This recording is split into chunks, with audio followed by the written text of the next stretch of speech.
So we're at the halfway point of the 2025 season. We're 12 races in to a 24 race season. And we are here to discuss some of the highs, some of the lows, and some awards. I'm here to give some awards at the midway point of the 2025 F1 season. And there's only one place to start because I have to go at the driver of the season so far. Earlier into the season, I would have easily given this to someone like Max Verstappen, someone like Alex Albon, but I feel like the totality of some of the races that we've seen Verstappen have his mini meltdown at Spain. We've seen Albon and Williams in a whole, their kind of performances decline, whereas others have seen their performances kind of stay at a very high level, or if anything, some of them have even gone up. And that's why I actually struggled to pick one person for this award. And I went with three people kind of splitting it. Firstly, it's got to be the man, George Russell, who currently sees his seat under threat from Max Verstappen. If you look at George Russell's season, he has 1 win, 5 podiums, the same with Max Verstappen, tied for third most, and he's fourth in the standings. He seems to be able to get the maximum on any given day out of the Mercedes, something that his rookie teammate hasn't been able to do. Even in a track like Austria, where we've seen that it was almost the exact perfect conditions to counteract what Mercedes needed. It was too hot. It was a really, really rugged surface, and their car couldn't hang onto their tires at all. The maximum that car could get on that day was 5th. What did George Russell do? Get a 5th place. He has been the only driver that has been consistently in the top 5 apart from obviously the McLaren drivers. You've seen Verstappen have those bad days. George Russell really and truly had his first bad day in Silverstone, and that was because of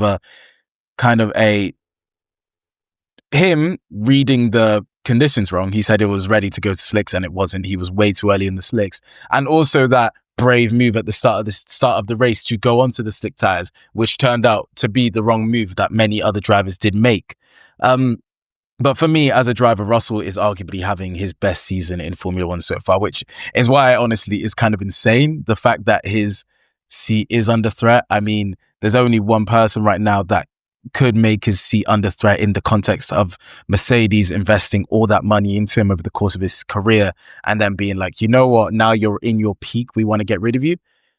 And that person is Max Verstappen. He's the only person that could be available that they would want to just admit that pretty much it would be a waste of money to have spent all that money bringing George into F1 to dump him when he's finally delivering at the level that you wanted him to and envisioned him to when you were investing in him heavily. So George Russell's my first one. My second one, and this isn't recency bias when you hear how good his season's been, is Nico Hulkenberg, fresh off the first podium of his long career in Formula One. He started the season with a good points in a chaotic Australian Grand Prix, started from P17 and got all the way to P7. Now that's kind of been a theme of his season because after that, unfortunately, I mean, Sauber were nowhere. They were quite obviously in preseason testing the slowest car, and it barely looked like they improved. The car still looked tricky, looked like it couldn't follow people. So after the Australian Grand Prix, there were less chaotic races, and you had Hulkenberg go through a 7-race period without scoring points. And now you might ask me, how does a person who, through 12 races of a season, have a 7-race period where he's not scored a point, make it into your drivers of the season? Now, this is how they do it. So after that, he ended that run in Spain where he finished 5th after starting 15th. That's another race where he's gained 10 places and is finishing the points, including an overtake on Lewis Hamilton to secure that 5th place. And since that point, he's not been out of the points. Canada, he started 11th, he finished 8th. In Austria, he started last and finished 9th. And in Silverstone, he started 19th, which was the last place on the grid because Colapinto started in the pits, and he finished 3rd, securing the first podium of his career. 239 race, it was his 239th race start, and he got his podium, the longest wait for a podium in Formula One history. Hulkenberg also has the 4th most overtakes this season. He's made a habit all year of cutting through people.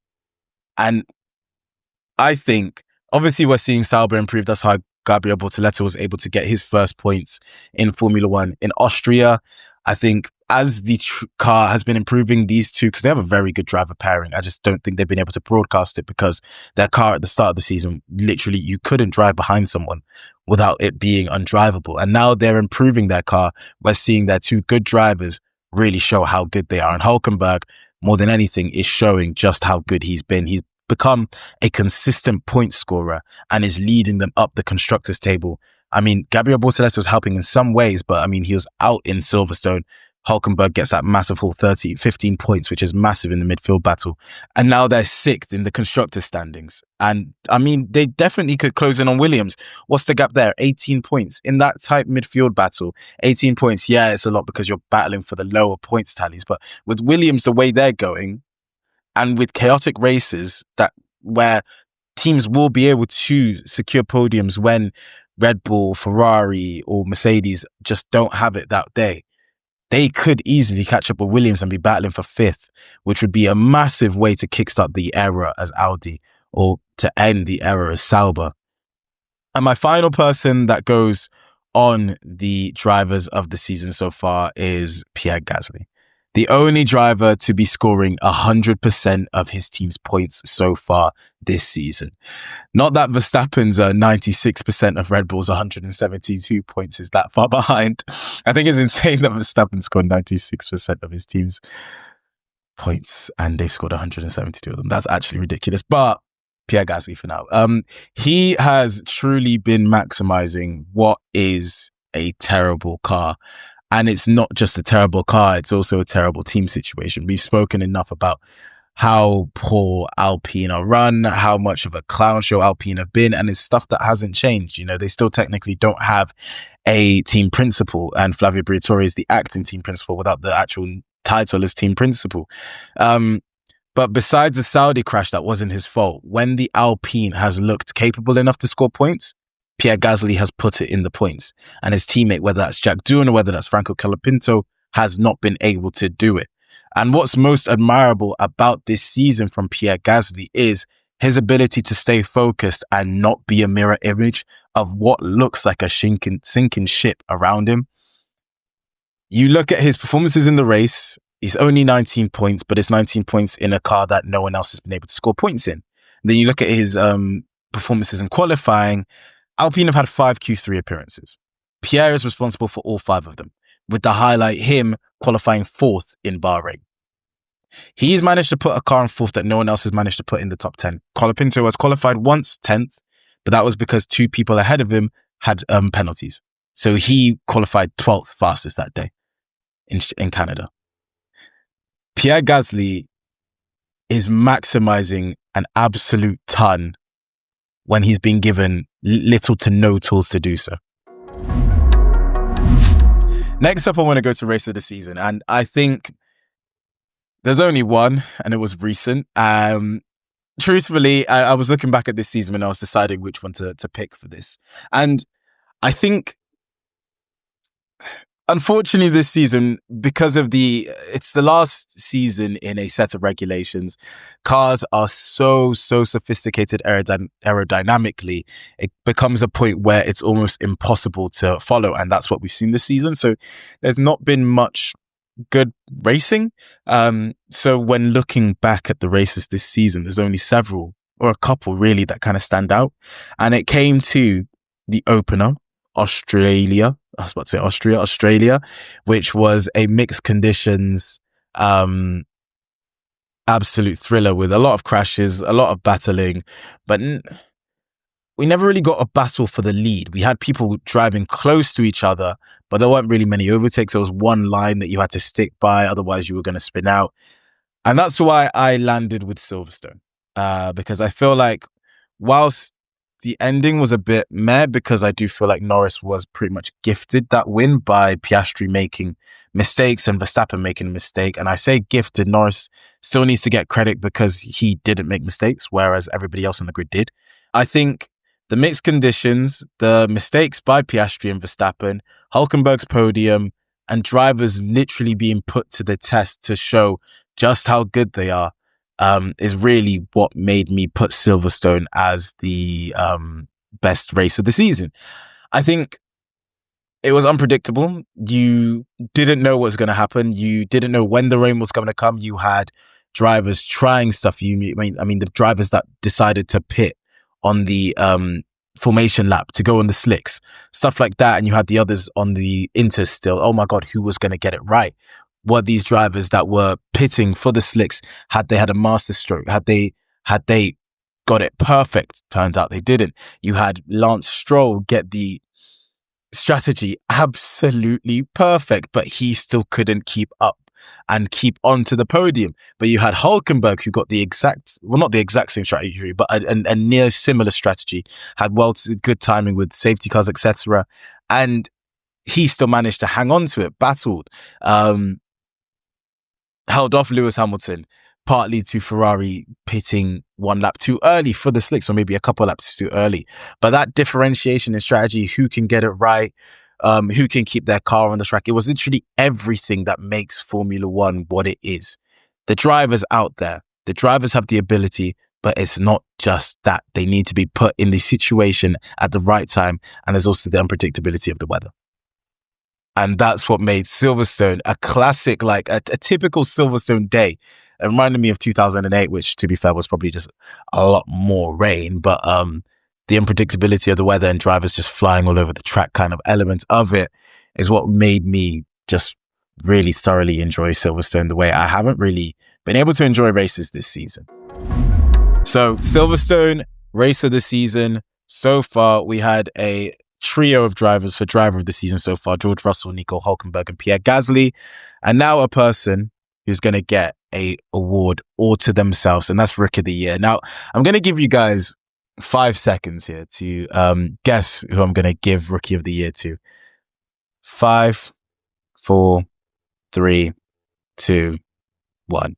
Now, if you said anybody else, I'm going to be very disappointed in you, because the only answer is Isaac Hadjar. He is the second highest scoring rookie this season, obviously behind Kimi Antonelli, who's in a Mercedes, so that's why he's second. But Isaac Hadjar, has established himself as a rapid driver. That's it. He's just rapid. In qualifying, he's a consistent Q3 attendee. He has a head-to-head of qualifying against Lawson of 8-2, and he was 1-1 with Tsunoda in his first two F1 qualifying sessions. His race head-to-head with Lawson, is 8-1. And him and Tsunoda also split the race head-to-head in the two races they had together, 1-1. Obviously, Tsunoda was very unfortunate in China. And if you look at Hadjar's qualifying this season, he's been in Q3, 1, 2, 3, 4, 5 times this season. He was also in Q1 in Canada, but obviously had no Q3, so 6 times this season. He had the penalty for the impeding on Carlos Sainz, so that was wrong there. So 1, 2, 3, 4, 5, 6 times this season he has been in Q3.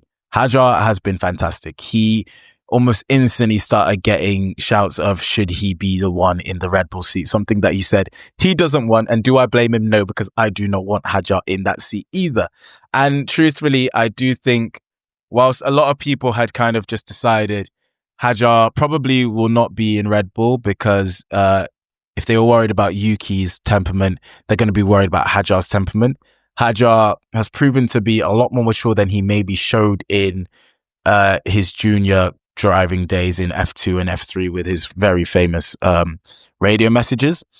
But he definitely might be the person that Red Bull see in the seat next season. If Honda are going, but if Tsunoda goes with Honda, because Tsunoda is really struggling in that car, if they decide they don't want to give Liam Lawson another chance in that seat, and Max Verstappen's still there, Hadjar probably is going to be the person that teams up with Max Verstappen, allowing them to put Arvid Lindblad in the seat next to Lawson or whoever they have in that seat, because it probably will be Lawson. I see Lawson having a Pierre Gasly post Red Bull era where he does just sit in that second team for a while until they decide, or he decides, I need to go somewhere else if I'm going to be able to make my way in F1. He has to stay in that second team to rebuild his career, and then he can go forth and leave.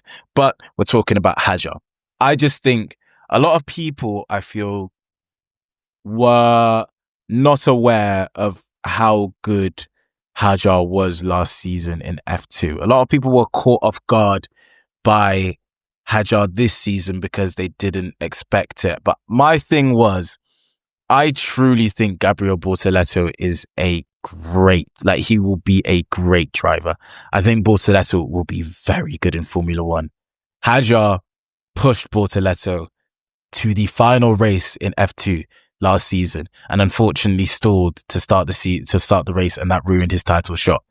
So to me, that told me everything I need to know about Hajar. If you watched F2 last season, yes, he had his explosive moments. Yes, he had his temperament, but my God, you couldn't deny that guy was quick. And so that has translated to Formula One, and it's great. So hopefully, if he does move to Red Bull, the reset in regs does allow him to not have the horror show that has been the Red Bull second seat. And who knows, if Max Verstappen isn't there, maybe you don't have to worry about the Max Verstappen element that comes, the pressure of being Max Verstappen's teammate that comes with the Red Bull second seat. But you could argue that what's worse than having the pressure of being Max Verstappen's teammate is being Max Verstappen's replacement. So maybe if Max Verstappen goes, it's actually worse for Hajar. Not to put pressure on you, bro. I'm rooting for you, by the way. So Isaac Hajar is Rookie of the Year. And now to our one negative award. I wouldn't call it award if it's negative. And trust me, I didn't want to do this because this just makes me look really bad because I was praising this person very highly before the start of the season.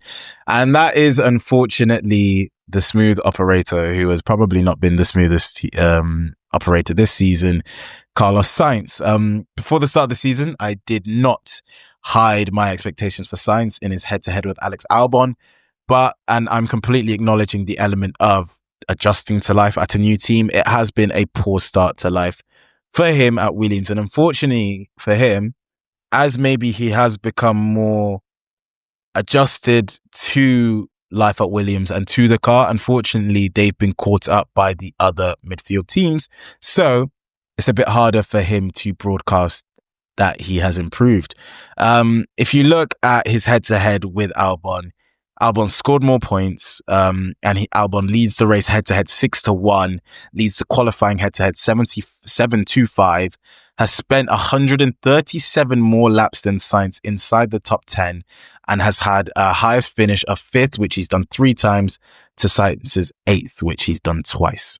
So that's a domination of a head-to-head. Albon leads on everything. I think the only thing that Carlos Sainz actually leads on is he has more races finishing with a faster lap than Alex Albon does. So, I mean, war a trophy. Unfortunately, you're not getting anything for that. You obviously have to give some room for adjustment at the start of the season. Sainz literally DNF'd from the first race of the season due to him not being used to the revs of the engine and causing him to have some wheel spin and crash in Australia. But unfortunately, like I said, as the season has gone on, Williams' performances have ebbed and flowed. They've had races where they're like, oh my God, they look good. And there's the races where they don't look good. And unfortunately, in those races where they don't look good, in the races where they have looked good, Sainz hasn't been there to capitalize. And I think the biggest summary of Sainz's season, I think he actually said this, not the quote, but he said something along the lines of like, his season was summed up in Silverstone, where his chance of a points finish was taken away from him when Leclerc spun in front of him and made contact with him. He was just a sitting duck, and Leclerc lost control and hit into him, and his chance of a points finish went away. Sainz has 3 points finishes this year and 3 retirements. Truthfully, 2 of those retirements were not his fault.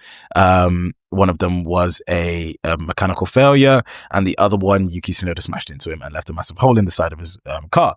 The first one in Australia, I said that came down to him adjusting. That was a DNS. That is still his fault. He crashed because of him. I do expect him to improve. Maybe me expecting him to beat Albon at a team that Albon has been at for a very long time. And whilst I think certain teams, the adjustments have been kind of overblown. Like, people will talk about Leclerc being used to the Ferrari, but this is a very different Ferrari to any Ferrari Leclerc's driven. the Williams is still very much a similar car. You know, they've always gone for this philosophy of a car that's very low drag, high speed car, and I think this car is very similar. That's why you've seen them be strong in certain tracks. Whereas like their performances in Spain were still terrible, and they've been terrible at Spain for as long as I can remember.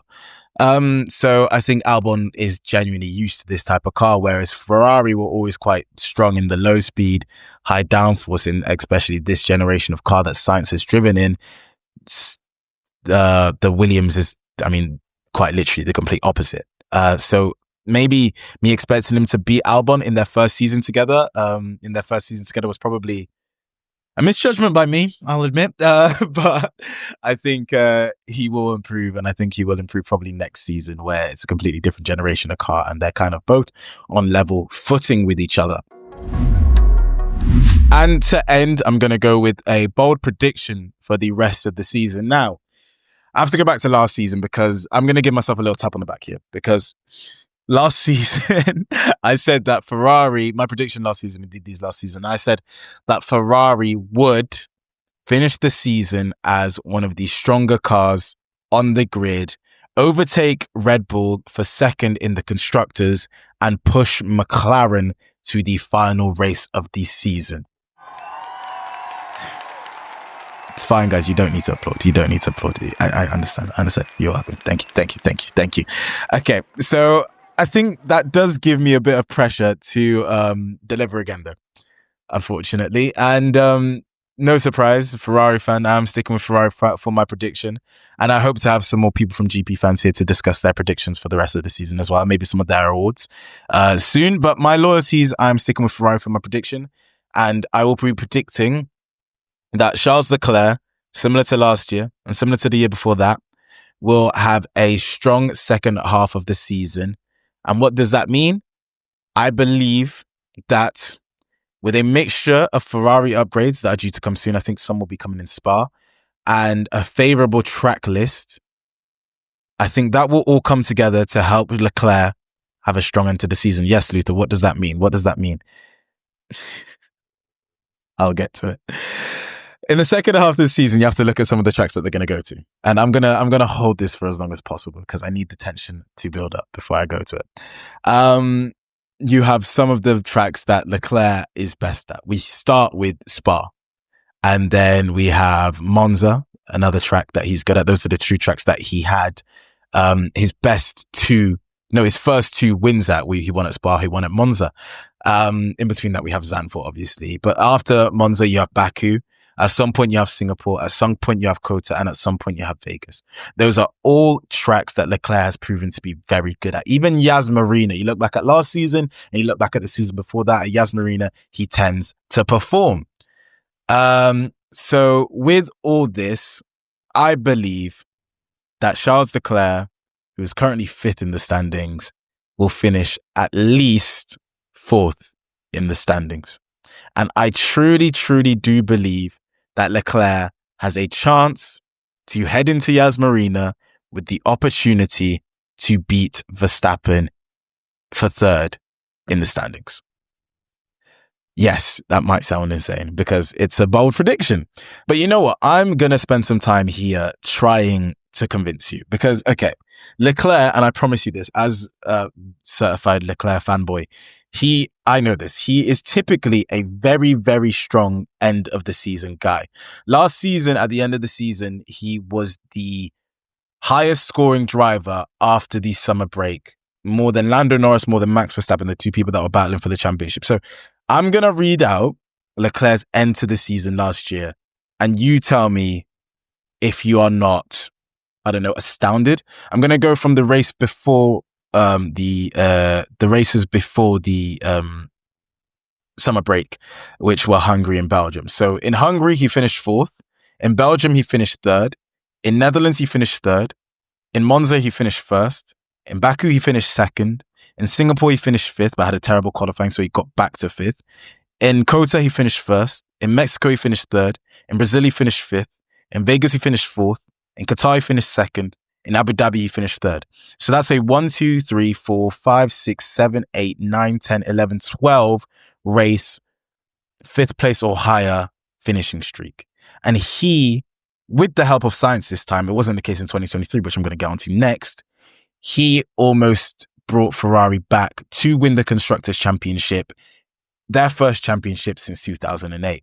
Now, it was almost the exact same in 2023, which is when he single-handedly, because Carlos Sainz was nowhere in the second half of the championship, brought Ferrari back to nearly finished second in the Constructors' Championship. I say Carlos Sainz was nowhere. He actually won Singapore, but apart from that, he was nowhere. So if we go from Belgium in 2023, these are Leclerc's finishes. So he finished third, then he DNF'd in Netherlands because he had floor damage, I believe. And then he finished fourth in Italy, fourth in Singapore, fourth in Japan, fifth in Qatar, got disqualified from third in the US, third in Mexico, had a hydraulic failure in Brazil and didn't start the race, second in Vegas, second in Abu Dhabi. So in the races he finished third, fourth, fifth, third, second. And in one of the races that he finished but got disqualified due to plank wear, or was it underweight? It was underweight or pluck wear in USA. He finished third that race. Red Bull are in turmoil. Christian Horner has been fired. Max Verstappen's future is uncertain. I think Leclerc can do it. And hopefully I've convinced you that he can do it. I think we're going to see more of the same that we've seen from Charles Leclerc over the last 2 seasons to end seasons. He tends to be a very strong finisher to the season. He just luckily has most of the tracks that he loves in a massive cluster together. So I think that also allows him to breed confidence and get into some run of form, which then leads to him performing at the tracks that even the ones that I wouldn't say are particularly stand out as ones that he's best at. So yeah, Leclerc to finish potentially third, but definitely fourth in the standings. I've been Luther. It's been me on GP Fans. Thank you for watching. And give me some of your predictions. Give me some of your awards. I want to hear in the comments your bold prediction, your biggest disappointment so far this season, your rookie of the year so far, your race of the season so far, and your driver of the season so far. It's been a pleasure as always, and I'll see you in the next one. Bye.